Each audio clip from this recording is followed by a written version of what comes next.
৭১ মানবতা বিরোধী অপরাধে আলবদর কমান্ডার জামায়াত নেতা মুজাহিদের আপিলে ফাঁসির আদেশ বহাল। রাষ্ট্রপক্ষের সন্তোষ, রিভিউ চাইবে আসামি পক্ষ। ট্রাইব্যুনাল ওনাকে মৃত্যুদণ্ড প্রদান করেছে এবং আজকে আপিল বিভাগও সেই দণ্ড বহাল রেখেছে। যারা আমাদের বাঙালি জাতীয়তাবাদকে সমুন্নত রাখার স্বপ্ন দেখেন তারা সবাই খুশি হবে। আমরা রায়ের পূর্ণাঙ্গ কপি পেয়ে রিভিউ ফাইল করব। আমি বিশ্বাস করি আপিল বিভাগ তখন এটা বিবেচনা করবে। আপিল নিষ্পত্তির অপেক্ষায় নিজামী, সালাউদ্দিন কাদের সহ আরো 7 মানবতা বিরোধীর মামলার বিচারের রায়।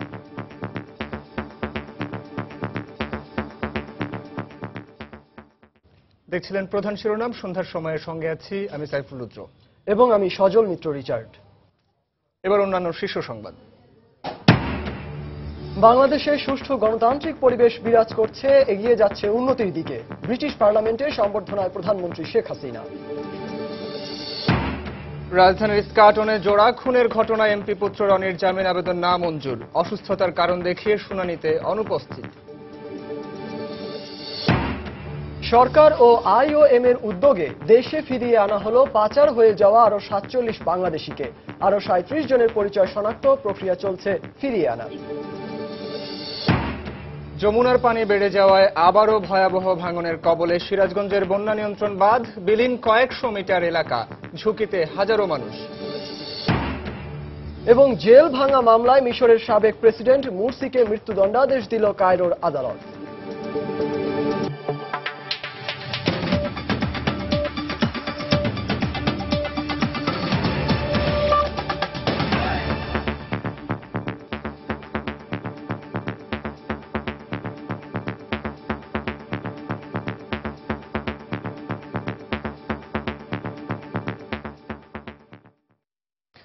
মানবতা বিরোধী অপরাধে আলবদর কমান্ডার ও জামায়াত নেতা আলী হাসান মোহাম্মদ মুজাহিদের ফাঁসির রায় বহাল রেখেছেন সুপ্রিম কোর্টের আপিল বিভাগ। সকালে প্রধান বিচারপতি এসকে সিনহার নেতৃত্বে আপিল বিভাগের 4 সদস্যের বেঞ্চ আদেশ দেন। রায় রাষ্ট্রপক্ষ সন্তোষ প্রকাশ করলেও রিভিউ আবেদন করার কথা জানিয়েছেন আসামি পক্ষের আইনজীবী। বিস্তারিত খান মোহাম্মদ রুমেলের রিপোর্টে।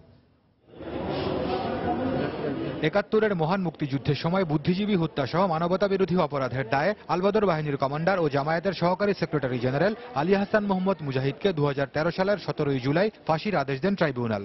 একই বছরের 11 আগস্ট এ রায়ের বিরুদ্ধে আপিল করেন মুজাহিদ। আপিলে উভয় পক্ষের যুক্তিতর্ক উপস্থাপন শেষে 16 জুন রায়ের দিন ধার্য করেন আদালত। আপিল বিভাগের পূর্ণাঙ্গ বেঞ্চে প্রধান বিচারপতির সঙ্গে ছিলেন বিচারপতি নাজমুন আরা সুলতানা, বিচারপতি সৈয়দ মাহমুদ হোসেন ও বিচারপতি হাসান ফয়েজ সিদ্দিকী। মোট 9 কার্যদিবস শুনানি শেষে মঙ্গলবার উভয় পক্ষের আইনজীবীর উপস্থিতিতে রায় ঘোষণা করেন আদালত। রায়ে আলবদর কমান্ডারের সর্বোচ্চ সাজা বহাল থাকায় সন্তোষ প্রকাশ করেন রাষ্ট্রপক্ষের আইনজীবী। এই বুদ্ধিজীবী হত্যা অভিযোগটি ছিল তার বিরুদ্ধে সবচেয়ে বড় অভিযোগ। এই অভিযোগে ট্রাইব্যুনাল ওনাকে মৃত্যুদণ্ড প্রদান করেছে এবং আজকে আপিল বিভাগও সেই দণ্ড বহাল রেখেছে। আজকে এই বুদ্ধিজীবীদের ব্যাপারে যেই রায় আমরা পেলাম, যারা আমাদের বাঙালি জাতীয়তাবাদকে সমুন্নত রাখার স্বপ্ন দেখেন তারা সবাই খুশি হবে। আলবদর কমান্ডার হিসেবে তার যে ভূমিকা, যে জঘন্য নৃশংস ভূমিকা তিনি পালন করেছেন, আমরা ট্রাইব্যুনালে তাকে যেভাবে প্রমাণ করতে পেরেছি, আজকে উচ্চ আদালতের রায়ের মাধ্যমেও কিন্তু সেটি সুপ্রতিষ্ঠিত থেকে গেল। এদিকে আসামি পক্ষের আইনজীবী জানান, রায়ের পূর্ণাঙ্গ কপি হাতে পাওয়ার পর রিভিউ পিটিশন করবেন তারা। ঢালাও অভিযোগে বুদ্ধিজীবী হত্যার মামলা তাকে ফাঁসি দেওয়া হয়েছে। এটা আমরা রায়ের পূর্ণাঙ্গ কপি পেয়ে রিভিউ ফাইল করব। আমি বিশ্বাস করি আপিল বিভাগ তখন এটা বিবেচনা করবে এবং এই ব্যাপারে সঠিক সিদ্ধান্ত আসবে। ৭১ মহান মুক্তিযুদ্ধের সময় জামায়াত ইসলামের তৎকালীন ছাত্র সংগঠন ইসলামী ছাত্র সংঘের ঢাকা জেলার সভাপতি আলী হাসান মোহাম্মদ মুজাহিদ আলবদর বাহিনীর কমান্ডার হিসেবেও কাজ করেন। পরে জামায়াতের সেক্রেটারি জেনারেলের দায়িত্ব পাওয়া মুজাহিদ ধর্মীয় অনুভূতিতে আঘাত দেওয়ার মামলায় গ্রেপ্তার হন 2010 সালে। পরে তাকে মানবতা বিরোধী অপরাধে গ্রেপ্তার দেখিয়ে বিচার কাজ শেষ করা হয়। আলবদর কমান্ডার আলী হাসান মোহাম্মদ মুজাহিদের এই রায়টির মধ্য দিয়ে মানবতা বিরোধী অপরাধের 4টি মামলার চূড়ান্ত নিষ্পত্তি হল, যাতে 3 জনকে দেওয়া হয়েছে সর্বোচ্চ শাস্তি মৃত্যুদণ্ড আর 1 জনের ভাগ্যে জুটেছে আমৃত্যু কারাদণ্ড।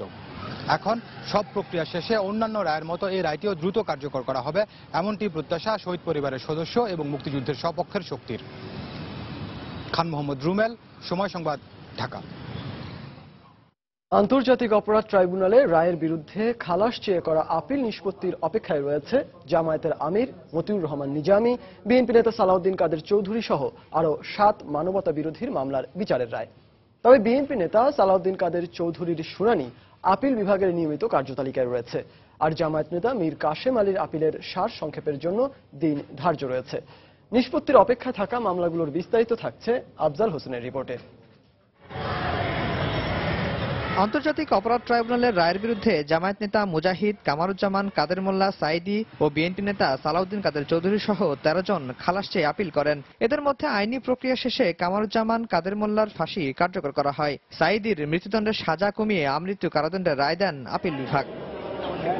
মঙ্গলবার আলবদর কমান্ডার মুজাহিদের মৃত্যুদণ্ডের সাজা বহাল রাখার মধ্য দিয়ে চতুর্থ কোনো মামলার আপিল নিষ্পত্তি হলো। তবে আপিল শুনানির আগে জামায়াতের আমির গোলাম আজম ও বিএনপি নেতা আব্দুল আলী মারা গেলে তাদের আপিল অকার্যকর ঘোষণা করেন আপিল বিভাগ। এদিকে মুজাহিদের আপিলের রায়ের পর মঙ্গলবারই বিএনপি নেতা সালাউদ্দিন কাদের চৌধুরীর আপিল শুনানি শুরু হয়েছে। তবে আপিল শুনানির জন্য অপেক্ষায় রয়েছেন জামায়াতের আমির মতিউর রহমান নিজামী, মীর কাশেম আলী, আব্দুস সুবহান, আজহারুল ইসলাম ও জাতীয় পার্টি নেতা সৈয়দ মোহাম্মদ কায়সার এবং সাবেক আওয়ামী লীগ নেতা মোবারক হোসেনের মামলাটি। ট্রাইব্যুনালের তদন্ত সংস্থার সমন্বয়ক মনে করেন তাদের তদন্ত কার্যে সঠিকভাবে হয়েছে তা উচ্চ আদালতের এসব রায় প্রমাণ করে। আমাদের এই পর্যন্ত যেগুলো মামলা আমরা করেছি সবগুলোতে আমরা ভালোভাবে তদন্ত করেছি এবং সবগুলোতে আমরা সফলতা পেয়েছি। আজকে যে মামলাটি আমরা রায় পেলাম, এটা তো অলরেডি বিচারিক আদালত একটা রায় পেয়ে এসছে, সেখানে আমাদের তদন্ত সঠিকভাবে ছিল, এটা প্রমাণ হয়েছে।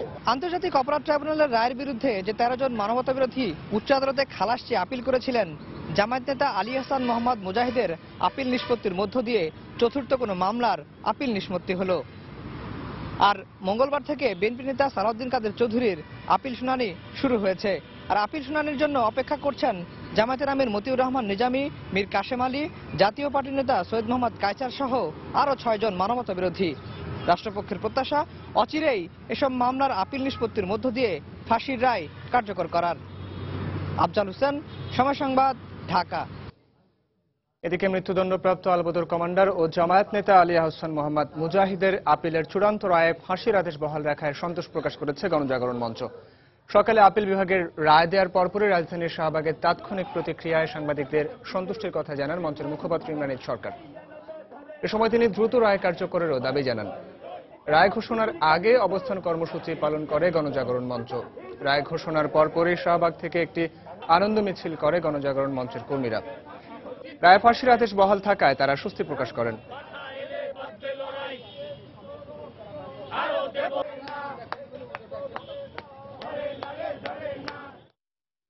মুজাহিদের ফাঁসির রায় বহাল রাখার তাৎক্ষণিক প্রতিক্রিয়ায় আওয়ামী লীগের যুগ্ম সাধারণ সম্পাদক মাহবুবুল আলম হানিফ বলেছেন, বাঙালি জাতি তার দীর্ঘদিনের প্রত্যাশিত রায় পেয়েছে। এ রায় দ্রুত কার্যকর হবে বলেও আশা করে জনগণ। কারওয়ান বাজারে নিজ কার্যালয়ে তিনি এ প্রতিক্রিয়া জানান। বাংলাদেশ আওয়ামী লীগ মনে করে যে এই রায় জাতির প্রত্যাশিত রায়। এই রায় গোটা জাতি সন্তুষ্ট, গোটা জাতি অধীর অপেক্ষায় আছে। এই রায় দ্রুত কার্যকরের মধ্যে দিয়ে এই নরঘাতকদের সর্বোচ্চ শাস্তি কার্যকর করার মধ্যে দিয়ে বাঙালি জাতিকে এই শহীদদের আত্মার অভিশাপ থেকে মুক্ত করা, পর্যায়ক্রমে সকল যুদ্ধাপরাধীর বিচার এবং সেই বিচারের রায় কার্যকর করার মধ্যে দিয়ে এই জাতিকে অভিশাপ মুক্ত করব এবং দেশকে এগিয়ে নিয়ে যাব। ৭১ মানবতা বিরোধী অপরাধে আলবদর কমান্ডার জামায়াত নেতা মুজাহিদের আপিলের রায়ে ফাঁসির আদেশ বহাল থাকায় সন্তোষ প্রকাশ করেছেন তার নিজ এলাকা ফরিদপুরের বাসিন্দারাও। রায় ঘোষণার পরপরই উল্লাসে মেতে ওঠেন স্থানীয় মুক্তিযোদ্ধা সহ বিভিন্ন শ্রেণী পেশার মানুষ। বাংলাদেশে ইতিহাসকে যারা লাঞ্ছিত করেছে, যারা ইতিহাসকে নস্যাৎ করেছে, বিকৃতি করেছে, তাদের এই বিচারই তাদের হওয়া উচিত। আর আমরা ইয়াং জেনারেশন, আমরা সবাই খুব খুশি যুদ্ধাপরাধীদের বিচার হওয়ার জন্য।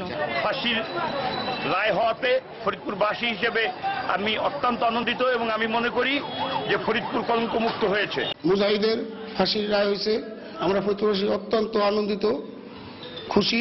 আমরা এই রায়কে স্বাগত জানাই এবং অতিবিলম্বে এই রায়ের তার ফাঁসি কার্যকর হোক আমরা ফরিদপুরবাসী দাবি করি।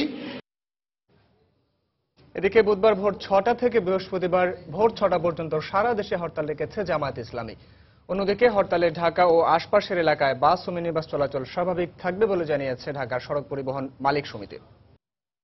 বর্তমানে বাংলাদেশে সুষ্ঠু গণতান্ত্রিক পরিবেশ বিরাজ করছে বলে মন্তব্য করেছেন প্রধানমন্ত্রী শেখ হাসিনা। সোমবার ব্রিটিশ পার্লামেন্টে আয়োজিত এক সংবর্ধনা অনুষ্ঠানে বক্তব্য রাখেন তিনি।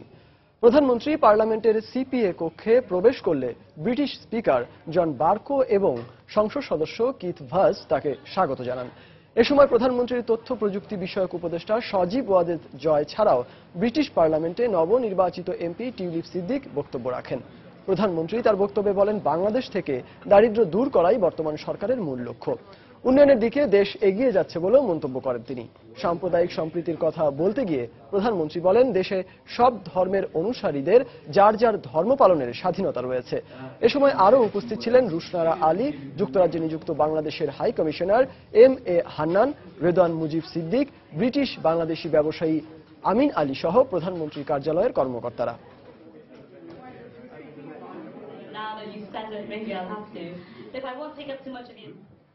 Former Secretary of State. Yes, I wish for all success, and also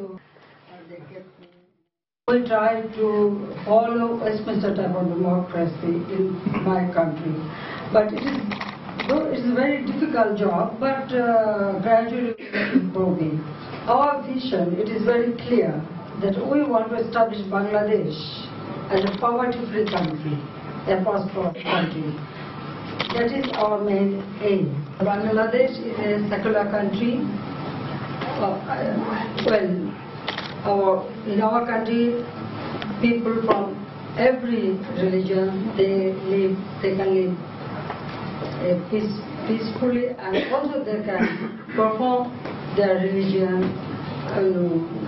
according to their choice. সন্ধ্যার সময় আরো থাকছে। আবারও শেষ মুহূর্তের গোলে স্বপ্ন ভাঙল বাংলাদেশে। রাশিয়া বিশ্বকাপ বাছাইয়ে নিজেদের দ্বিতীয় ম্যাচে তাজিকিস্তানের বিপক্ষে 1-1 গোলে ড্র মামুনুলদের।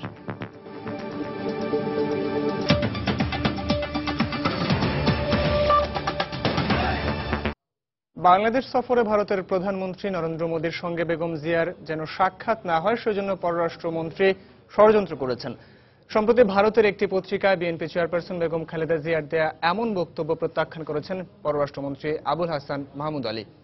দশম জাতীয় সংসদের বাজেট অধিবেশনে তিনি এই মন্তব্য করেন। ভারতের নয়াদিল্লি থেকে প্রকাশিত সানডে গার্ডিয়ান পত্রিকায় বিএনপি জামাত জোটনেত্রী বেগম খালেদা জিয়ার একটি সাক্ষাৎকার প্রকাশিত হয়েছে। এই সাক্ষাৎকারে তিনি আমার নামে অভিযোগ করেছেন যে আমি নাকি ভারতের মাননীয় প্রধানমন্ত্রী শ্রী নরেন্দ্র মোদীর বাংলাদেশ সফরের সময় তার সঙ্গে বেগম জিয়ার সঙ্গে বৈঠকের সম্ভাবনা নাকচ করে দিয়েছিলাম। আমি বেগম জিয়ার এই দায়িত্বজ্ঞানহীন অভিযোগের নিন্দা জানাই। রাজধানীর ইস্কাটনে জোড়া খুনের ঘটনায় অভিযুক্ত এমপি পুত্র বখতিয়ার আলম রনির জামিন নামঞ্জুর করেছেন আদালত। মঙ্গলবার সকালে রনির পক্ষে ঢাকা মহানগর হাকিম আমিনুল হকের আদালতে জামিন আবেদন করা হলে আদালত জামিন নামঞ্জুর করেন। এদিকে রনিকে জোড়া খুনে জড়ানো হচ্ছে বলে আদালতে অভিযোগ করেছেন রনির আইনজীবীরা। তবে পুলিশ বলছে পর্যাপ্ত প্রমাণের ভিত্তিতেই তাকে গ্রেফতার করা হয়েছে। অন্যদিকে স্বরাষ্ট্র প্রতিমন্ত্রী বলেছেন, অপরাধীর পরিচয় যাই হোক তাকে ছাড় দেয়া হবে না। বখতিয়ার আলম রনি অসুস্থ এমন দাবি করে তার অনুপস্থিতিতেই শুনানি করেন আইনজীবীরা।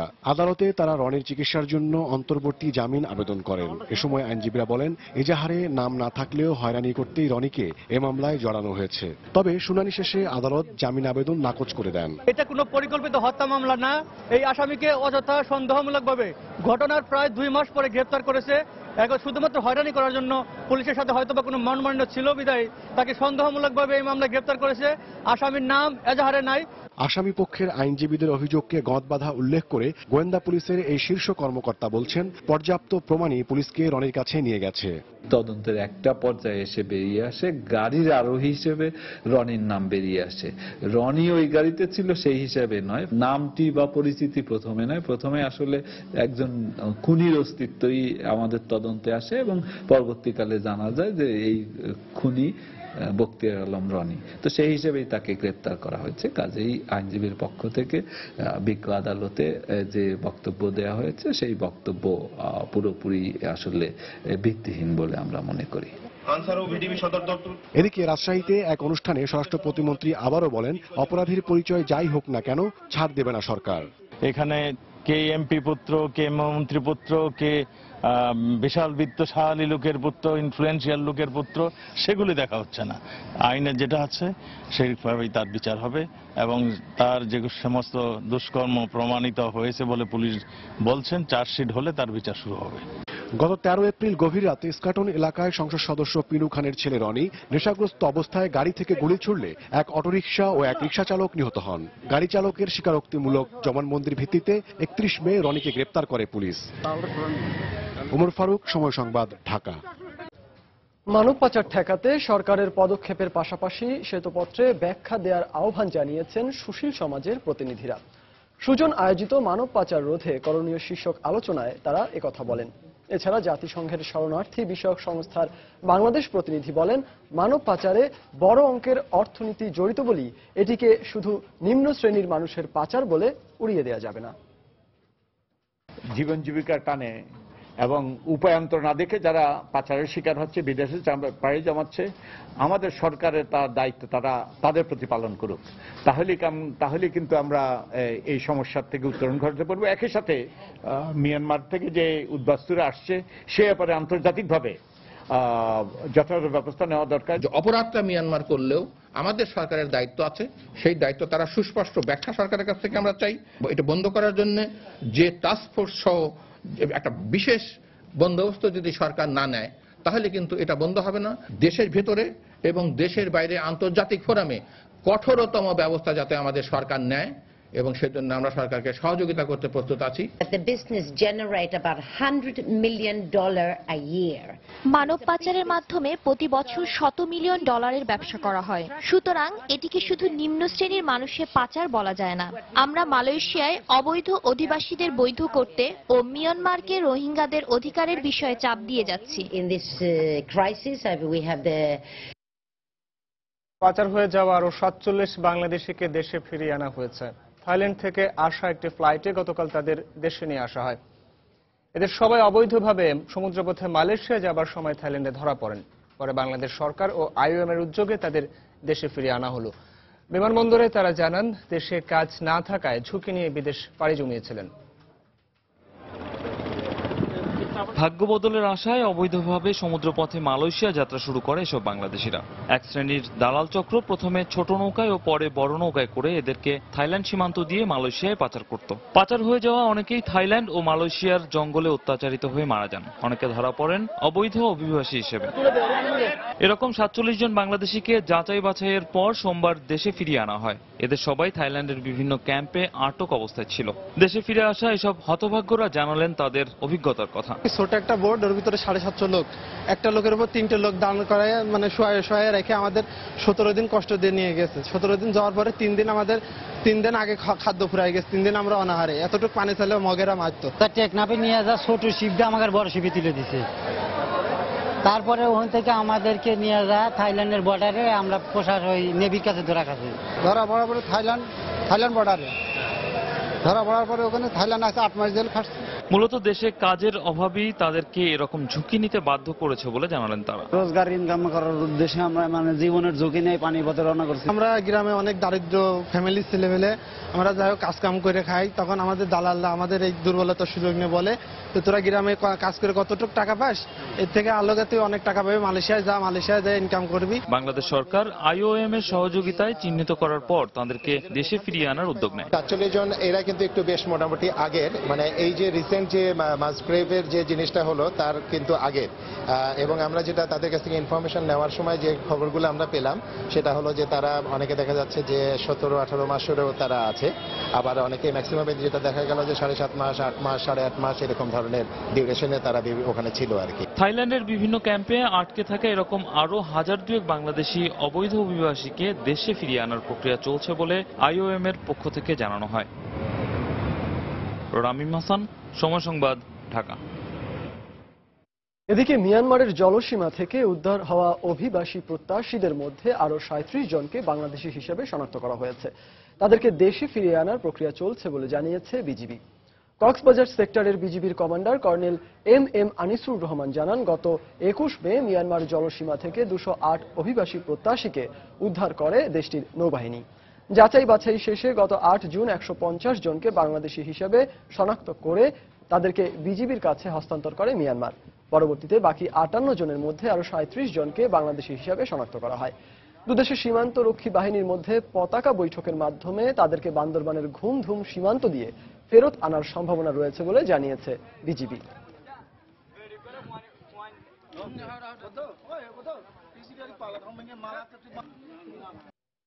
বাংলাদেশ ভারতের মধ্যে তিস্তা চুক্তির ভবিষ্যৎ নিয়ে শঙ্কা প্রকাশ করে পরিবেশবিদরা বলেছেন, সমুদ্র সীমা নিষ্পত্তির মতো বাংলাদেশের উচিত পানির ন্যায্য হিস্সা নিয়ে আন্তর্জাতিক আদালতে আবেদন জানানো। সকালে ঢাকা রিপোর্টার্স ইউনিটিতে এক সেমিনারে তারা এ মন্তব্য করেন।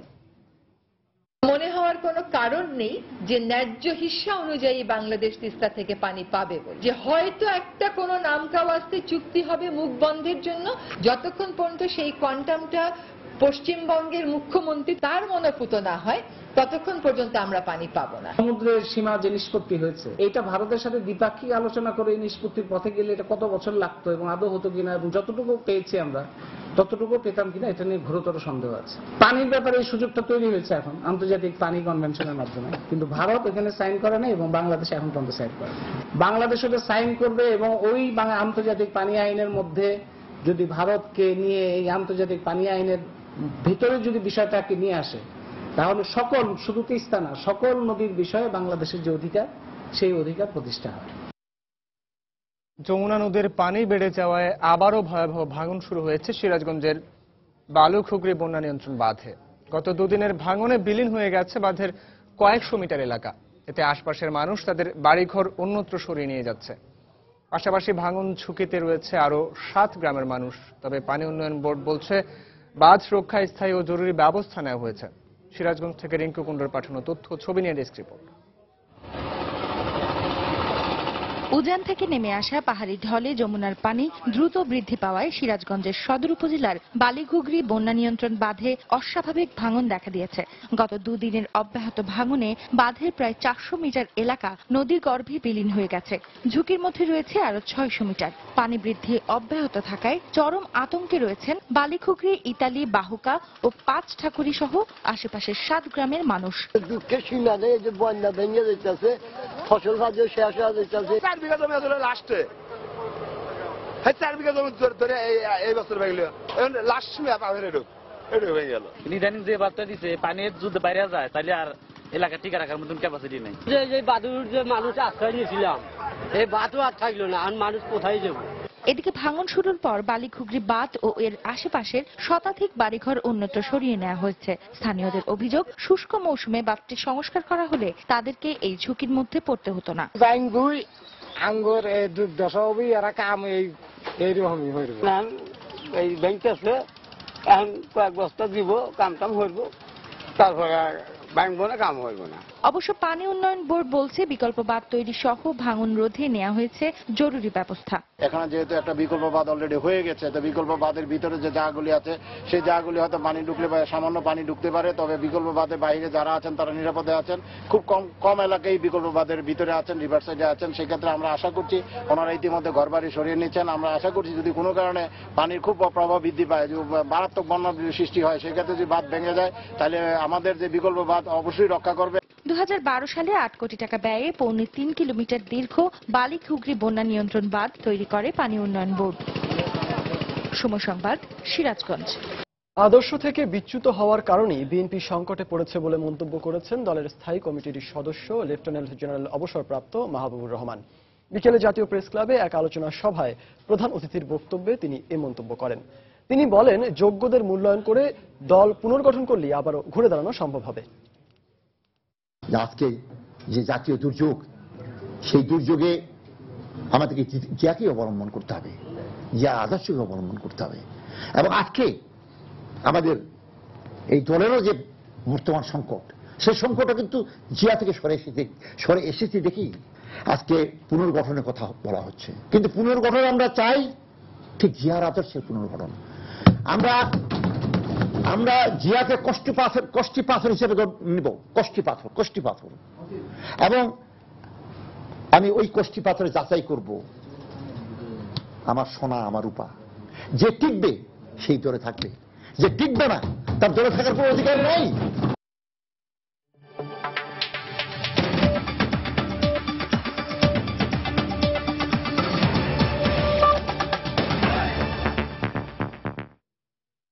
জেলভাঙা মামলায় মিশরের সাবেক প্রেসিডেন্ট মোহাম্মদ মুরসিকে মৃত্যুদণ্ড দিয়েছেন কায়রোর একটি আদালত। এর আগে গুপ্তচর বৃত্তির অপর মামলায় তাকে যাবজ্জীবন কারাদণ্ড দেন আদালত। রায় ঘোষণার আগে আদালত এলাকায় তাকে নেওয়া হয় কড়া নিরাপত্তা ব্যবস্থার মধ্য দিয়ে। এছাড়াও 106 জন মুরসি সমর্থক মুসলিম ব্রাদারহুড নেতার রায়ও এদিন ঘোষণা করা হয়। এদের মধ্যে মুসলিম ব্রাদারহুডের শীর্ষস্থানীয় নেতা মোহাম্মদ বাদিও আছেন। এছাড়াও ব্রাদারহুডের অন্যতম নেতা খয়রাত আল শাতির সহ 15 জনের বিরুদ্ধে জঙ্গি গোষ্ঠী হামাস এবং হিজবুল্লাহর সাথে মিশরের বিরুদ্ধে ষড়যন্ত্রের অভিযোগে আলাদা একটি মামলার রায়ও ঘোষণা দেওয়ার কথা আদালতের।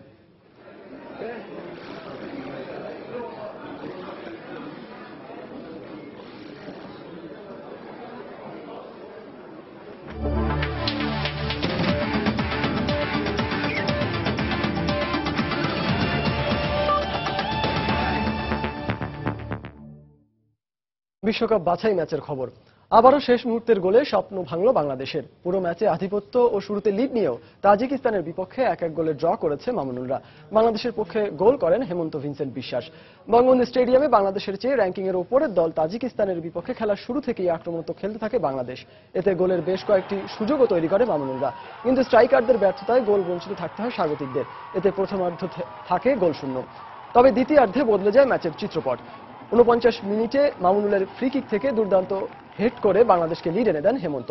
এরপর পুরো ম্যাচে বেশ আধিপত্য দেখিয়েছে বাংলাদেশ, কিন্তু খেলার শেষ দিকে অতি রক্ষণাত্মক কৌশলে খেলা বাংলাদেশ দল ডি বক্সের 20 গজের মধ্যে ফ্রি কিক দেয় তাজিকিস্তানকে। ফলে 87 মিনিটে ফাতুল্লো অসাধারণ গোল করে খেলায় সমতা নিয়ে আসেন। সেই সঙ্গে আবারও তীরে এসে তরি ডোবানোর কষ্ট নিয়ে মাঠ ছাড়ে মামুনুলরা।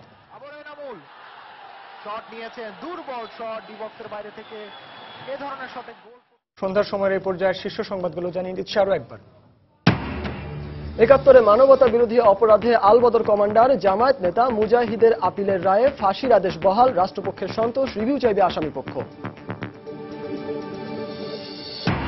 বাংলাদেশে সুষ্ঠু গণতান্ত্রিক পরিবেশ বিরাজ করছে, এগিয়ে যাচ্ছে উন্নতির দিকে। ব্রিটিশ পার্লামেন্টের সংবর্ধনায় প্রধানমন্ত্রী শেখ হাসিনা। রাজধানী ইস্কাটনে জোড়া খুনের ঘটনায় এমপি পুত্র রনির জামিন আবেদন নামঞ্জুর। অসুস্থতার কারণ দেখিয়ে শুনানিতে অনুপস্থিত। সরকার ও আইওএম এর উদ্যোগে দেশে ফিরিয়ে আনা হলেও পাচার হয়ে যাওয়া আরো 47 বাংলাদেশিকে আরো 37 জনের পরিচয় শনাক্ত প্রক্রিয়া চলছে ফিরিয়ে আনার। এবং যমুনার পানি বেড়ে যাওয়ায় আবারও ভয়াবহ ভাঙনের কবলে সিরাজগঞ্জের বন্যা নিয়ন্ত্রণ বাঁধ। বিলীন কয়েকশো মিটার এলাকা, ঝুঁকিতে হাজারো মানুষ। দর্শক, ছিল সন্ধ্যার সময়। যে কোনো খবর পেতে ভিজিট করুন সময়নিউজ.tv। সঙ্গে থাকুন সময়ের।